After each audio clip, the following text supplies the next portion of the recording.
Hello, you've tuned to this week's episode of Next Steps Forward, and I'm your host, Chris Meek. As always, it's an honor to have you with us. Next Steps Forward is committed to helping others achieve more than ever while experiencing greater personal empowerment and well-being. Our guest today is Dr. Dana Kirchman. Dana is a leadership expert, executive coach, and trusted advisor, and she's partnered with leaders at the highest levels for more than 25 years. She leads an executive and team coaching practice grounded in compassion and relational intelligence. Dr. Kirchman is known for her combination of expertise, insightful candor, and care, and she brings experienced points of view to leadership and transformation. She holds a doctorate in organizational change and leadership and was a classmate of mine at our beloved alma mater, the University of Southern California, and she teaches in the Columbia University Coaching Certification Program. She earned her bachelor's degree summa cum laude from Yale University and her law degree cum laude from Harvard Law School. Dr. Dana Kirchman, welcome to Next Steps Forward. Thank you, Chris. It's an honor. Thanks for having me. Now, it's going to be a lot of fun. And before we start, Yale, Harvard, USC, I mean, what's next? Rest, sleep. There you go. I respect that. So, Dana, for people in our audience meeting you for the first time, would you share a bit about the journey you took to be an executive coach and leadership expert? Thank you, Chris. Yeah, my journey was really more winding than linear. If you asked me when I was a kid who I wanted to be, I could have given you 5 different answers. One day it was lawyer, one day it was actor, even psychologist for well people, which is really what I think I do today. And gravitating towards that trusted advisor role, I pursued law. I quickly found that consulting was another way of doing that work. Advising and problem solving. And what really led me to coaching after a number of years was realizing that the people drive the numbers. It's so many decisions that hang on what a person thinks, how to influence them, what decisions they're holding. And so that turned me on and started my whole second phase of career. And what or who was your inspiration, if anybody or anything? So I think of 2 people in particular. One's my grandmother, Rose. So Rose was a big presence, working mom, taught in public schools for 40 years, teaching speech and drama. And she had this way of bringing people together and bringing out their best that really I still carry with me every day. In addition to her FDR type of accent from that generation, very dramatic, very people focused. She wrote these thank you notes in beautiful script. And then closer to home, so Terrence Malpia, who I'm so lucky to work for today at Columbia, is a real leader from the future. He's always 9 steps ahead of the market, and yet he listens so deeply, encourages every person, keeps the team stable. I would say meeting him also has been an inspiration. And speaking of who, you mentioned those 2. Who are your top role models, and what about them do you most admire and strive to emulate? Thank you. I love the teachers and the academics. So I think of people like Amy Edmondson, who pioneered psychological safety, and she really brought data to bear on an area people thought was soft. Right. And she's got this book, Right Kind of Wrong, about maybe failure isn't always good, but when is it necessary? Daniel Kahneman, who left us recently, right? Such a different kind of thinker, right? Testing assumptions. So I really look up to people like that. So you've got those 2 role models. Do you have a more famous role model or another role model that you haven't met yet, but would really like to meet or plan to meet? Oh, thank you. I would be remiss not to mention Senator Kirsten Gillibrand, who is really an icon of women's leadership, who does as much behind the scenes, if not more, as in front. And in terms of thinking about all of that work, I really think about people who lead behind the scenes too. So it's crazy. But when you ask that question, I think of who's not famous, who's advising, who's working it, who are the diplomats that we've never met, or the cyber experts, including people who, my father was a veteran, and I think of who are the people who are keeping us safe every day. So that's really who I think of as a role model. Now, you mentioned the diplomats. I'm working on another project for the 25th commemoration of 9/11 next year, and recently had the honor of interviewing Ambassador Nicholas Burns, who, when the terrorist attacks happened, he was the ambassador to NATO at the time and was 3 weeks on the job. And for those who aren't familiar, there's something called Article 5, which basically says if one member of NATO is attacked, all others either vote unanimously or don't vote to then become a united front. And he was able to kind of whip them, if you will, in terms of doing that. The diplomats are things that you don't think about. Think about, to your point, in terms of who keep us safe, who do the behind the scenes work. And so unsung heroes, like the veterans you mentioned as well. So thank you for highlighting that. And then in your experience, what distinguishes a good leader from a genuinely great leader? Now, it's such a rich question. Great means leaning into your own purpose, I think, in a way that also links it to responsibility. So when I think about really great leaders, I think about people who are present in moments of crisis, people who led hospitals. I think about people like Albert Bourla from Pfizer. I think about hospital leaders and doctors who were on the front lines of the COVID pandemic. So I think there's a humility there, and also like a readiness to be open and take decisions and do the best that you can every day. And looking back on your own journey, what's one leadership lesson you had to learn the hard way? Yeah. So for me, there's a school of thought that when you're under stress, you do the opposite of what you would naturally do. And that's what happened to me. So my natural is I'm very extroverted. I'll talk to people, ask questions, get out there. And when I'm under stress, I actually hide and freeze. And those are the times when I have had bad experiences of either decision fatigue or not communicating enough with my team or being too cautious. I think that's the impact that stress has, that I've really had to learn how to spot that and manage around it. And before you were coaching top leaders, what personal experiences and attitudes shaped your ideas about leadership and success? And have those ideas changed at all as you've gained more experience? Well, how could they not change? I think a lot about youth and stages of life. And my first real job ever, actually, even before I went to law school or pursued these degrees, was as a theater producer. And it was an experience of entrepreneurship. So this is me lugging carpets and set pieces around Ludlow Street in the Lower East Side, cleaning out spaces that used to be a bar and making it into a show. And I think about, I didn't take no for an answer, really. I recruited whoever I could and scraped together whatever budget I could to make it happen. And I think I have come back around to valuing that kind of entrepreneurship after a long corporate road where things got much more specialized and sophisticated and maybe less motivating. Well, let me throw a little bit of a curveball here. Maybe you talk about the corporate world, and as things have changed and evolved, we know ChatGPT is really the new thing. Do you see that being involved at all in terms of your coaching of leaders, or can they just go there themselves, or is there a hybrid, or is it just like ChatGPT is such a new thing that it's wrong half the time? I love that you asked that question. So this is a very hot area. I think the biggest benefit of artificial intelligence is to use it as hybrid intelligence alongside of people. And so what that looks like for me is using it as a scenario planning tool. So I'm actually presenting at an October conference about this, about how to use scenario planning to help people get more comfortable with future uncertainty. And help people really project out in a way that didn't used to be possible. You'd say, well, I could do this but I don't know what's going to happen. Well, today we actually kind of do. We do know that there's a 10% chance that we don't know, but most of it we can forecast. But then the emotional response is the coach part. So if I see a scenario that feels really likely to happen and the client is backing away from that, that means that there's not a personal commitment or motivation there. And then that's actually what's important to unpack. That's fascinating. That's interesting. How has remote and hybrid worked since the COVID-19 pandemic changed, and has it changed the skills that leaders need to be truly effective?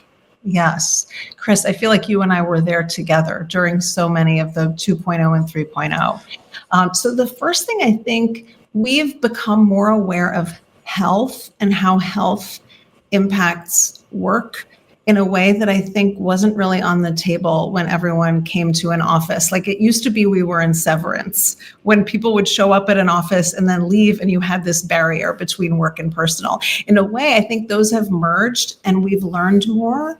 And so a leader can't dial back to severance. Now, does that mean that you can, ignore work or do not, of course we all have to make sure that we're doing useful, valuable work. But I think it really raises the bar on leaders to be communicating in ways that people find efficient and fair, right? Not to overload with meetings, but actually just to kind of get started and get motivated in a way that feels accessible.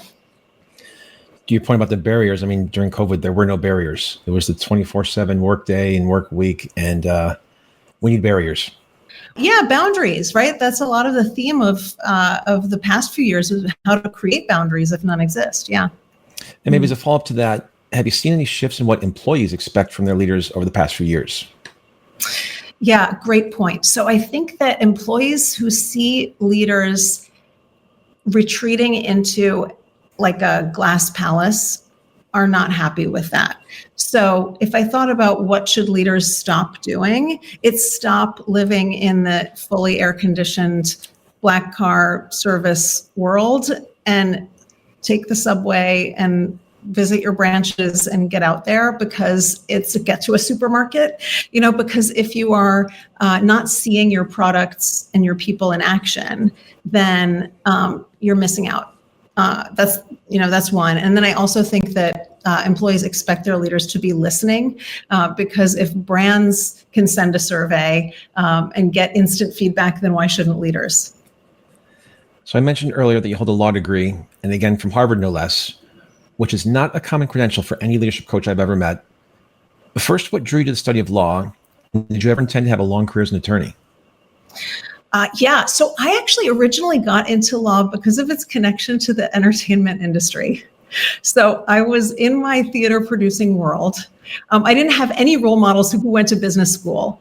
If I had, it might have gone differently. But I did have role models in law and medicine in my family. And what I saw was that law was like this operating system that helped the tech and media business run. Like it was all about agreements and contracts and what have you really set up that you're agreeing to, who's on the hook for what. And it came to a head a couple times when I had famous actors who would, quit my show or take a couple of days off, and my contract didn't protect me. And then I thought, okay, like there's something here. So that's really what drew me in. And then what kept me there was the problem solving, just the idea of like, how do we architect our relationships and our enterprise in a way that, that ideally helps growth, but we know law doesn't always enable growth. Sometimes it gets in the way. Yeah, we call compliance in financial industry business prevention unit. So I completely understand that. What parts of your legal training still shape how you think and work with others today? Oh, thank you. I want to say part of it's realism and risk awareness. So one of the things I learned from law, and especially in partnerships, is always to ask what could go wrong, even if you're really an optimist, which I am. Like I really have a pretty positive mindset. And yet at the same time, if you don't ask about what are the risks, you're not preparing your client well. I mean, you need to explore the full range of what could happen. And I also think that employment law is a big component of executive coaching and succession in a way that doesn't always get talked about, but it is a pretty core competency to understand the employment law and, what makes those long-term contracts and incentives work at the executive level. And law teaches critical thinking, discipline, precision, and the ability to see multiple sides of an issue. How have those skills carried over into your practice of coaching? Yeah, I'm going to say the multiple sides every day, right? Every day. Because let's say I'm brought in by a CHRO, and CHRO says we really need help in this area. That's one perspective, and it's obviously important because that's my sponsor. There are going to be 5 or 6 more perspectives. There's going to be my client, their boss, maybe they have 2 bosses. What does the team think, right? What do customers think? I've only seen once where a sponsor has allowed me to interview customers, and I think we should be doing much more of that. If you think about a high level of executive, what are their relationships outside the organization? So I think that multiple views definitely carries over. And fact finding. And building on that last question, many, if not most, executive coaches come from psychology or HR backgrounds. How else does your legal training give you a different lens on leadership challenges And how do clients benefit from that different lens? Yeah. So I think it's an add-on, right? I think the work that you and I have done in learning and motivation has a psychology element, but I think it's really thinking outside the box. When I work with founders or founding teams and they're looking at kind of really detailed partnership or investment issues, having a legal background is a clear competitive advantage to be able to counsel people in the venture stage, early stage companies, investors.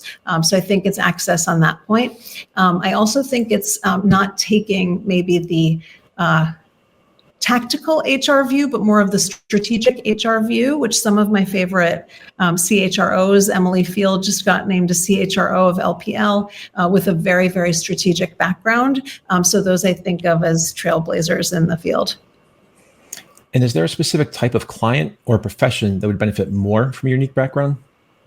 Yeah, our sweet spot, I would say, is people who either are founders in that venture space or in large organizations, functional leaders. So I love working with chief legal, marketing, chief digital officers. I think are some of the best positioned clients because chances are future CEOs will come from the ranks of technology, no matter what the industry, right? So your chief digital officer is like a wonderful coaching client because they're navigating and they're handling, of course, all of the IT noise, but also all of the strategic opportunity around AI. So those kinds of technical experts who are now expected to manage at a C-level generalist level, I think I play well there. And it's amazing how if you think back 20 years ago, the technology person was the person who checked your email and plugged in your computer, and now they're running the world. And so it's, turned everything upside down, which is great because that's what happens with evolution, industrial change. And so I love that. And do you find that your legal training helps you cut through complexity when leaders are facing high stakes decisions, navigate conflict, or negotiate difficult conversations? I do. I think there's a grounding that comes from a worldview of, like you said, negotiation. So I really subscribe to the Roger Fisher school of thought, came out of Harvard Law School around getting to yes and seeing what's the zone of agreement. So I think in my team coaching, understanding what are the potential zones of agreement, what are people's real interests, and it doesn't have to be that they're going to litigate them. And I didn't come from litigation, right? So I came more from the contract side to think through what are really the options to agree or to reframe our agreements, or what's the way we work together. Last question on your legal background, I promise, then we'll move on. Are there times when your legal background has been especially useful, such as coaching clients in highly regulated industries or where ethics and governance are a top priority? Yes, this is again a hot topic, ethics and governance. So some of the areas I see this, one is in financial security. So things like Bitcoin, small investors, KYCs, who's allowed to invest in what, that's definitely an area. Ethics in terms of bioethics, I think is a great curiosity and growth area, whether it's genetics or drug development or participation in studies when AI is scraping all of that data. I think that having an ethical view to coaching is actually really a mission, and it's important. Yeah. Without naming clients, because I know you can't do that, roughly ballpark, what are your percentage in the crypto space right now? Just knowing that is, sort of in tandem with AI in terms of what everyone's talking about now. Yeah, smaller than healthcare. So actually I have a greater proportion in healthcare, meaning pharma and biotech, as well as classic financial services. Those are my current areas of focus, but definitely crypto and cyber and future and any kind of new technology based is, call me. Growing, perfect. And to that point, where can people find you and get a hold of you? So I work through Ensemble Leadership. That's my coaching company. It's a women-owned business based in New York and globally minded. I work with a lot of experts in the field who think about ensemble as together. It's about the relationships and the teaming. Teaming is a verb, not just team as a noun. So that's where you would find me. And then you could also find me at the Columbia Coaching Program. So every year I'm conducting cohorts of leaders who are from all fields, HR, technology, executives, founders, who come to get a coaching certificate at the advanced level. And we are always learning from our participants. And Dana Kirchman is very active on LinkedIn, so you can ping her there as well. So I keep in touch with her there. Dana, do clients ever get defensive when you're helping them? What's the winning approach to handling challenging questions? Yeah, Chris, so if you think about yourself or myself, we're human, right? Our skepticism in a way is a great asset. It's a mark of autonomy and it's a mark of independent thinking. So if I think about welcoming the skeptic, that helps me help them. I'd much rather hear the difficult question than not hear it. So usually my response is just to inquire more. What's behind that? Tell me more. I don't want to judge it. I just want to know what's going on. Just keep peeling back the layers of the onion until you get to the core. Yeah, with permission. Yes. Fair enough. That sounds good. How do you balance EQ with IQ when coaching clients? This is evolving because of neurodiversity. So I think there is a old school view of EQ as that EQ is about being nice and being friendly. I think actually EQ is about being adaptive and responsive. So an example might be knowing upfront in starting work with a client, what's your preferred mode of communication? So I had a client introduce me to wanting to do all of their prep on Trello boards with some messaging and use that so that when we talked live, it felt prepared. Others will say, I just want 90 minutes in person and I don't know what I want to talk about and don't give me any homework. And I just need to vent and unload and do it all in person. So if I can adapt, which is one of, I think, my strengths, then I can be there for what they need. If you designed a leadership curriculum for the next generation of executives, are there elements from legal education you'd want to include? I would definitely want to include executive compensation and executive recruiting, or the executive screening and assessment process. So that tends to be today hived off. Most of the recruiting firms have psychologists and coaches who work in an assessment unit, and then their results are fed into a model, and then the hiring decisions are made. But then does the coach afterward know what to work on or how to smooth that executive's journey?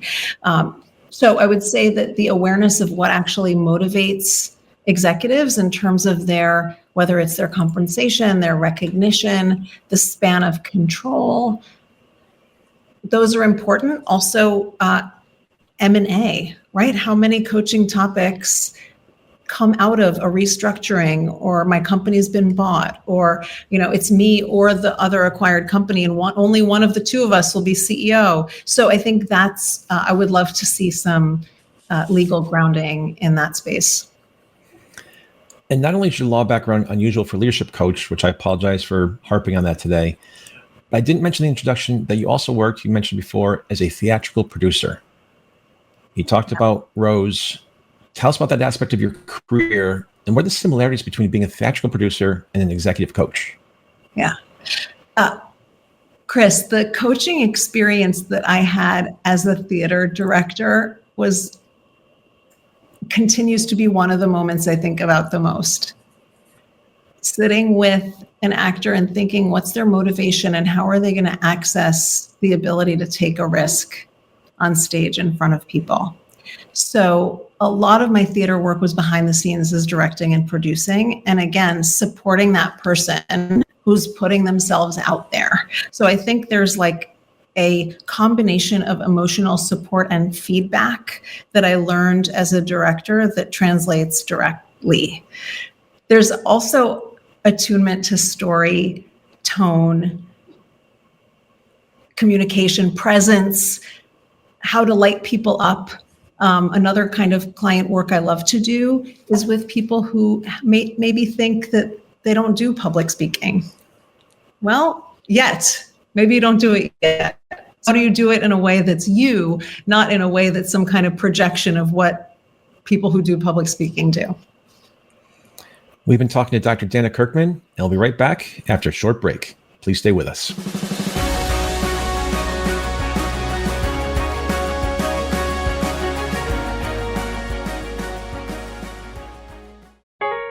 Want to see what Voice America is up to behind the scenes? Follow us on TikTok at Voice America Talk Radio. Up from the ashes, out of the grave, sweet taste of freedom, no longer your slave. Picture the heart-wrenching anguish a family endures when a child is abducted. Human trafficking is a worldwide crisis that plagues our society. Voices Against Trafficking stands as a voice for those entrapped in the depths of despair. Broken Treasures, You Hold the Key is a musical collection that showcases the dedication of artists and celebrities who were determined to protect the world's children. There is a way for you to make a difference right now.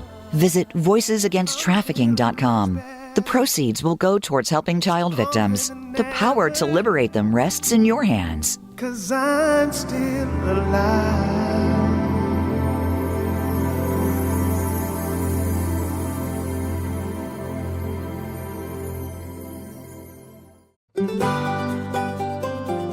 Are you committed to combating human trafficking and sexual exploitation? Allow us to guide your efforts. Donate today to Voices Against Trafficking. At our website, you'll discover an array of essential resources, from helplines to hotlines designed to bolster prevention efforts. By visiting our site, you can actively contribute to our cause by purchasing products specifically crafted to support our mission, rescuing, safeguarding, and providing assistance, rehabilitation, and hope to survivors. Together, let's ignite change. Visit our website today and become part of the solution. Join us in our commitment to end human trafficking and sexual exploitation. Visit www.voicesagainsttrafficking.com and make a difference today. Follow us on Twitter for more great ideas at Voice America Empowerment.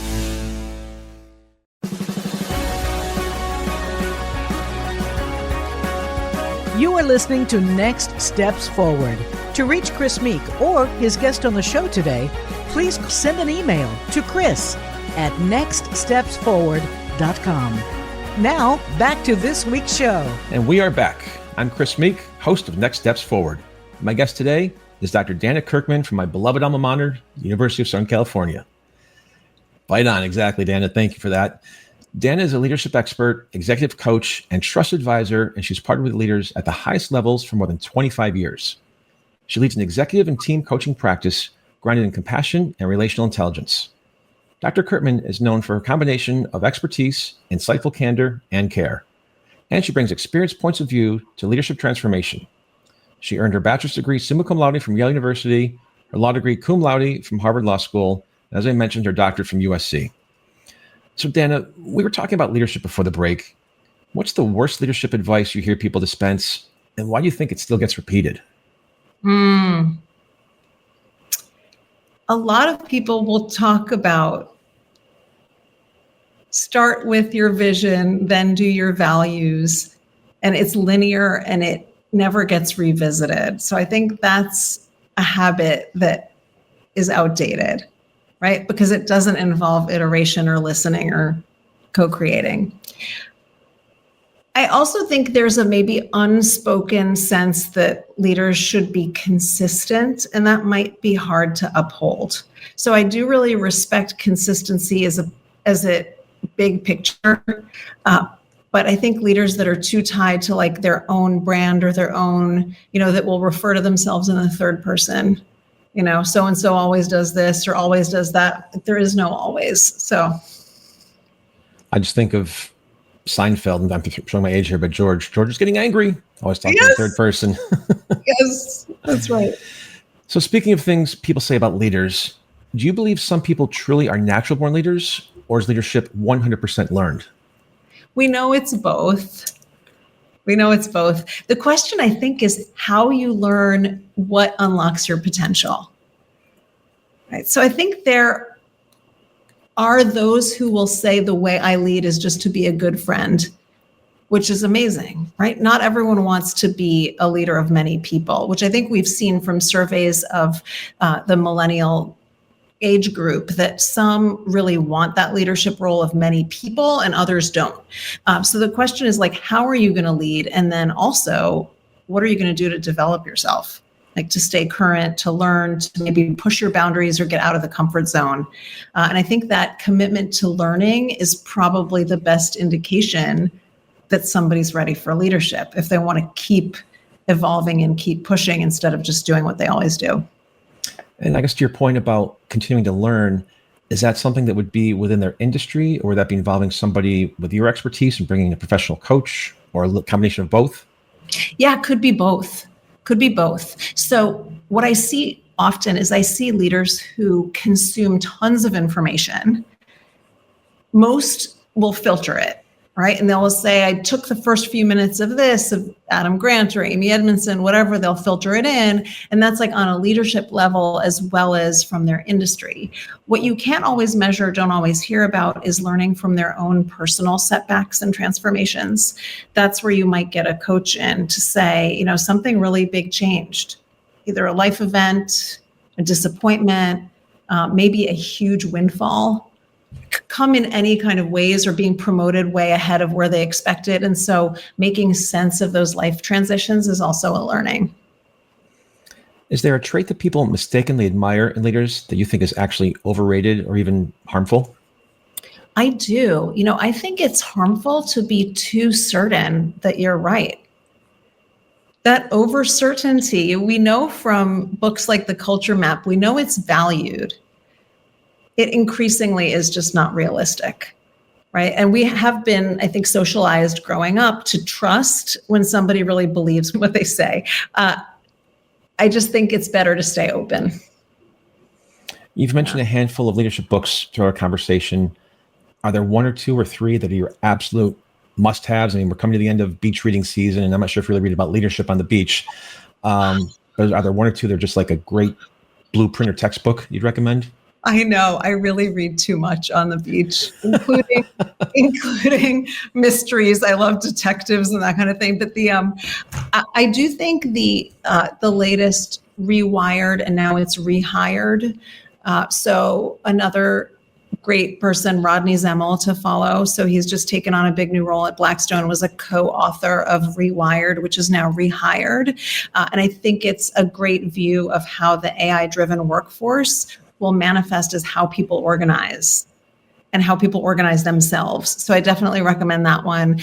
Think Again by Adam Grant is pretty powerful. Right Kind of Wrong by Amy Edmondson. And I'd take any recommendations you have. I'm taking yours. You're the pro. Is there a trait that people mistakenly admire in leaders that you think is actually overrated or even harmful? So it could be harmful, I think, for the leader to overprotect. And this is another one that comes from a good place, right? People want to buffer their team. And I think it's actually encouraged. And I have encouraged it sometimes, right? Don't over involve your team in things that might cause tension. Now what we're seeing is that information flows everywhere. And so it is actually more adaptive and more helpful for a leader to get in that flow of information instead of try to protect people, because then it feels like you're keeping things and then it comes across as controlling or dishonest. And so I would say don't try to buffer too much. And with that, would you feel that if they're buffering, maybe other teams would not want to work with that team specifically, feeling that they have a control freak in charge, or they just won't share information or dialogue? Well, I mean, yeah, at the extreme, you might have people fleeing from that team because they don't have enough autonomy or voice. That could happen. I guess also sometimes we assume everyone wants a voice. You've probably seen this, where leaders over ask and then they get crickets. And it's like, well, what do you think? Or should we vote? And then the team is anxious to be done. So I think choose your votes carefully. Well said. Well said. What's a leadership habit you recommend everyone adopt, and one that they should probably break? Everyone, I think, should adopt personal space in the day for creativity and flow. I heard from a client recently that the biggest change they made after a workshop was to protect 9 to 10 Friday mornings for real creative brainstorming. This person's a brilliant scientist, and it changed the entire team's experience and the stakeholders' experience, not only their own. Another one is getting health and exercise. So that will also have ripple effects. In the workplace, I would say gratitude and appreciation. Yeah. Well said. Some people assume executive coaching is only for CEOs or senior leaders. In your experience, who truly benefits from having a coach? Chris, in our first week at USC, our colleague Linda Vasquez asked me this. Why is it only the CEOs? And I said, I agree. I think it goes with this belief that leadership cascades down. And sometimes it does. I actually think CEOs benefit from coaching, of course, but it doesn't mean that they're the only ones who deserve it. I think anyone who is committed to learning deserves it. And maybe the person getting coaching should have to show their ROI themselves, right? So it's not like a perk, or it's not something you do to check the box. It's like, no, I want to coach because even if my business is a fraction of the total, it can grow to 2 or 3 or 4 fractions. Love that. Are there any other misconceptions that people have about executive coaching that you'd like to clear up? There are, I think, some misconceptions that it's a rubber stamp, kind of like consulting. And all I can say is that must be because sometimes it is. So as coaches, we have to uphold the ethics and say no to some work if it's going in that direction. Also, I think sometimes there are beliefs that coaching is a one and done. Sign up for it, do your 4 or 5 sessions. A friend of mine described it, banker who had a coach, as a prepaid phone plan. I used up my prepaid phone card, so it doesn't really feel very executive to me if I only get 6 of these. And then I also, what I know from my dissertation is that coaching actually makes a lot bigger difference in peer relationships, even than boss relationships. So that's an upside. It's a misconception that actually has an upside. I don't think people realize how good of an intervention coaching can be. If it's focused on improving your peer relationships, it really can. Are there specific signs or moments in a career when someone should seriously consider hiring an executive coach? Big new role. Big new role. That's for executive coach. Now, on the other side of it, big transition also. But for transition, I would say just take your time and be ready, because hiring the coach and then not being ready and just needing your time to transition might be healthier. Big new role, I would say do it yesterday. Like, do it before you have the role. Yeah. And this might be a bit redundant, so I'll apologize if it is. Do you see coaching as primarily a way to fix problems? Or is it just for high performers who want to raise their performance to the next level? So it's ideally for high performers who want to anticipate problems. I mean, there's a lot, right? So I think you are helping people solve problems. So we're not fixing a person. I don't like that language, right? People decide, they have autonomy, they decide what to do. It also can be a really powerful way, though, to heal relationships. So getting in there and seeing what relationships in the workplace are functional and which ones are not. And getting back to your prepaid phone card plan idea, can a single engagement make a lasting difference, or is executive coaching more like a long-term relationship? Yeah. In the best sense, it's a long-term relationship, again, as long as it's with permission. So I think that coaches who automatic bill or kind of assume that this will go on forever probably disserve their clients, because guess what? Clients have friends and siblings and communities of faith, and the coach is not their only person to talk to. But I do think it disserves if a coach says, okay, well, I guess we're done. That might disserve, because it's kind of pulling away a source of trust or support. And what should someone look for when choosing a coach to make sure they're getting the right one for them? Wow, definitely. credentials because it shows the coach cared enough to get education in the space. Not always for mentors. You can have good mentorship without going to get another degree. But I think that the credentialing shows that the coach has learned some skills and been humble enough to say, I need some more. Also industry experience. So I've done a couple of pilot surveys, and what we see is that, for example, women in tech want coaches who are women in tech. And that might be because it's such a unique and specific population that knowledge of you've been there is important. So I think that's analogous experience, credentials, and just openness to listen. I would stay away from coaches who pitch like their program, like this is my 3-part panacea. They bring in their blue binder and, here's everything you need to know. Yeah. Maybe as a follow-up to your comment about women in tech, wanting women in tech, are you seeing more interest from female potential clients or male potential clients? Knowing that females are now really obviously breaking through that glass ceiling. And so are they trying to help themselves even more, or is it pretty balanced? It is increasing. I think you've had different topics. So I think now I see women who are CEOs or CXOs who aren't necessarily seeking coaching about being a woman. They're seeking coaching about being the next level of leader. And so they've gone many steps beyond where they started. So I think that's one, is just the overall kind of athletic inflected high performance work with really senior women. I think for people who are starting out, it's more about finding mission or finding where I can make a difference. And I think that's probably both women and men. How important is personal chemistry between a coach and a client? And what red flags should someone watch for when evaluating potential coaches? So I think it's very important. I think it's always something I try to do when some client will refer me to somebody else, that when I meet the new person, I'll say, please interview other coaches in addition to me. I know I was referred. Please still interview others because I think it should be a thoughtful choice. The place that can get a little overdone or messy is if it is like a short one, if it's a 3-session or a team offsite or something, you're not going to go through all of that work to interview and match and everything. But I do think that matching is important. And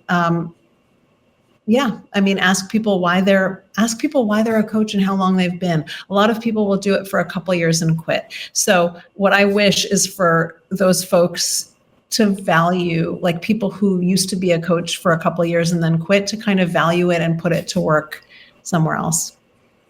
You just mentioned, sort of a team workshop or just 3 sessions. Everyone is different. Everyone's learning process or what they need or don't need is different. Is there an average in terms of how long a relationship is with a coach? So I think it is proportional to the size of the topic or the challenge. And Malpia, who's one of my mentors, will say, there's no only. I have only 1 session. So he would say, I have 1 session. So there's a specialness or a feeling of hospitality that I believe in for coaching, which is if I have 1 session, let's call it what it is and not overpromise and still make it really feel special. So if I'm getting 1 cappuccino, it's not the same as a whole tasting menu. It's a very lawyerly way of not answering, so thank you. I only took con law 1 and 2 undergrad, so that's the extent of my legal background, so I apologize. Oh, it's a lot. And I did moot court too, but I lost, but that's okay. That was a long time ago. If you had to choose, would you rather coach a brilliant strategist who lacks empathy or a deeply empathetic leader with weak strategic skills? So, Chris, you're going to say this is also a lawyerly answer. Let me first say the person I want to coach is the one who has the most impact on the world or who could have.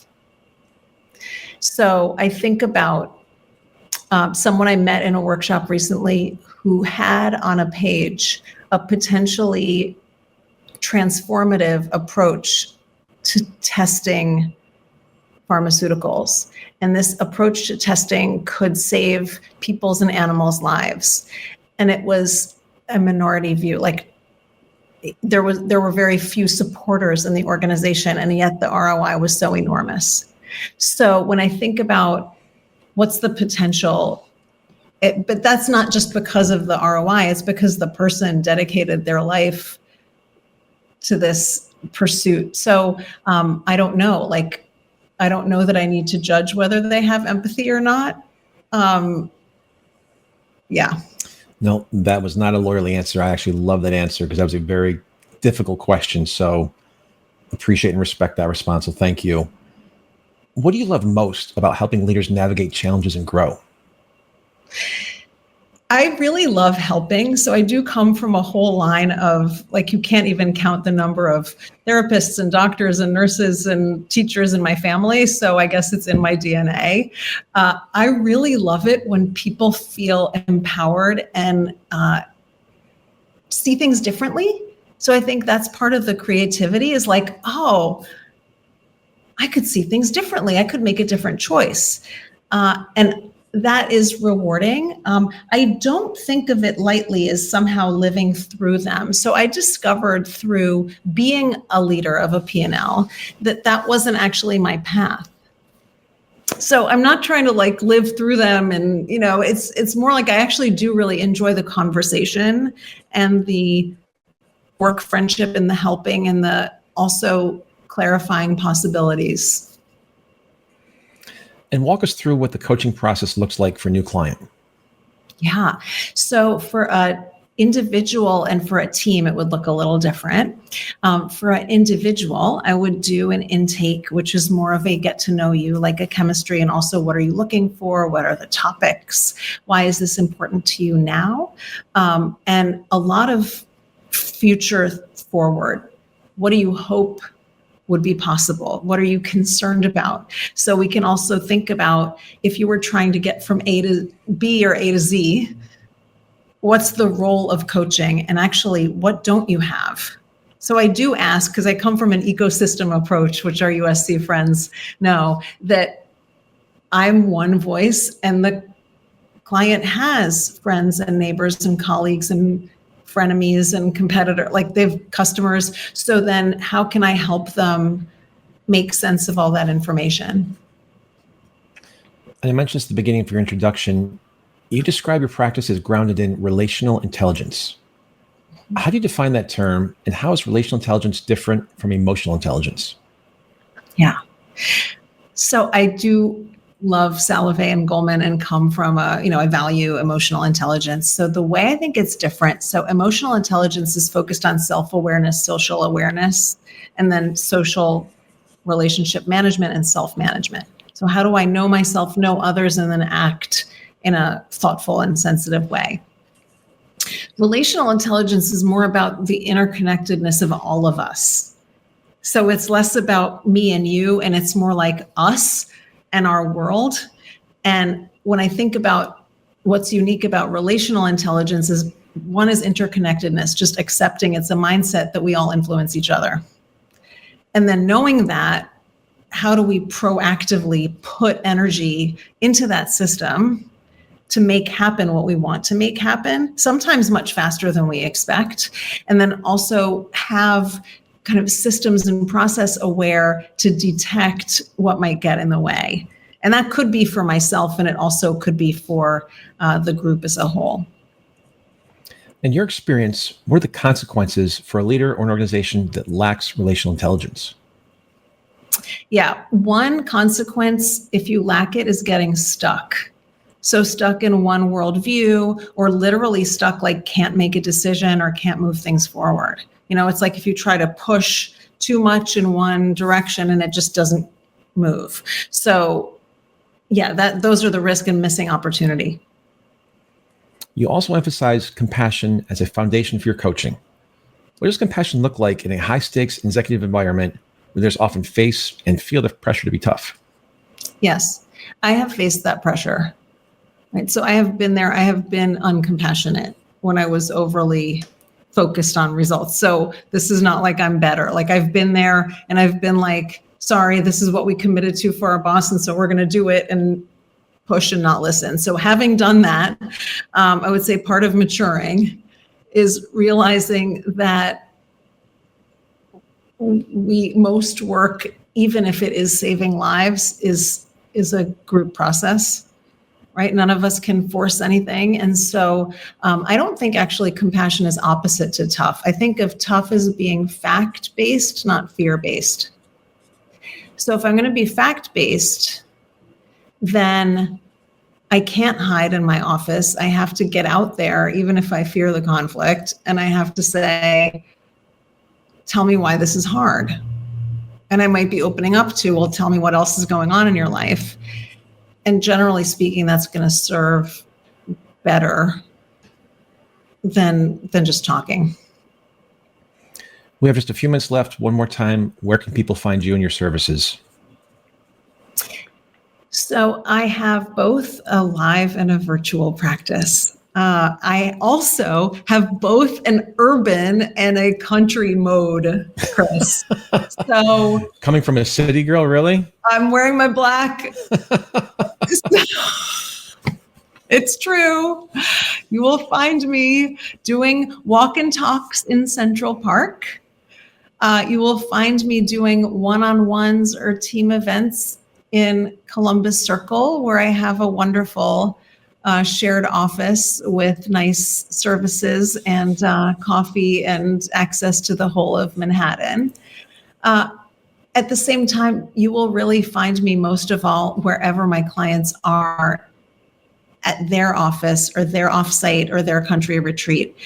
So that's what I value, is to kind of meet people where they are. And there's some negotiation because I'm also a parent, but I've managed to balance. And so that's where you'll find me, right? I love it.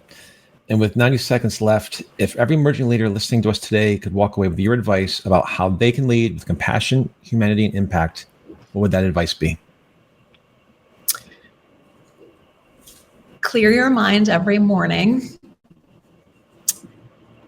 Talk to people by asking questions that they're not expecting. Make the best choice you can make at the moment with commitment. Yeah. Keep your friends close. Listen to Chris Meek's podcast. Get some good nuggets. Thanks for the plug. Be true to yourself. Yeah. Mm-hmm. Dr. Dana Kirchman, friend, classmate, and alum with the University of Southern California. Thank you so much for your time today. It was a real pleasure and joy. Thanks for being here. You bet. Thank you, Chris. I'm Chris Meek. Right of time. We'll see you next week. Same time, same place. Until then, stay safe and keep taking your next steps forward. Thanks for tuning in to Next Steps Forward. Be sure to join Chris Meek for another great show next Tuesday at 10 a.m. Pacific Time and 1 p.m. Eastern Time on the Voice America Empowerment Channel. This week, make things happen in your life.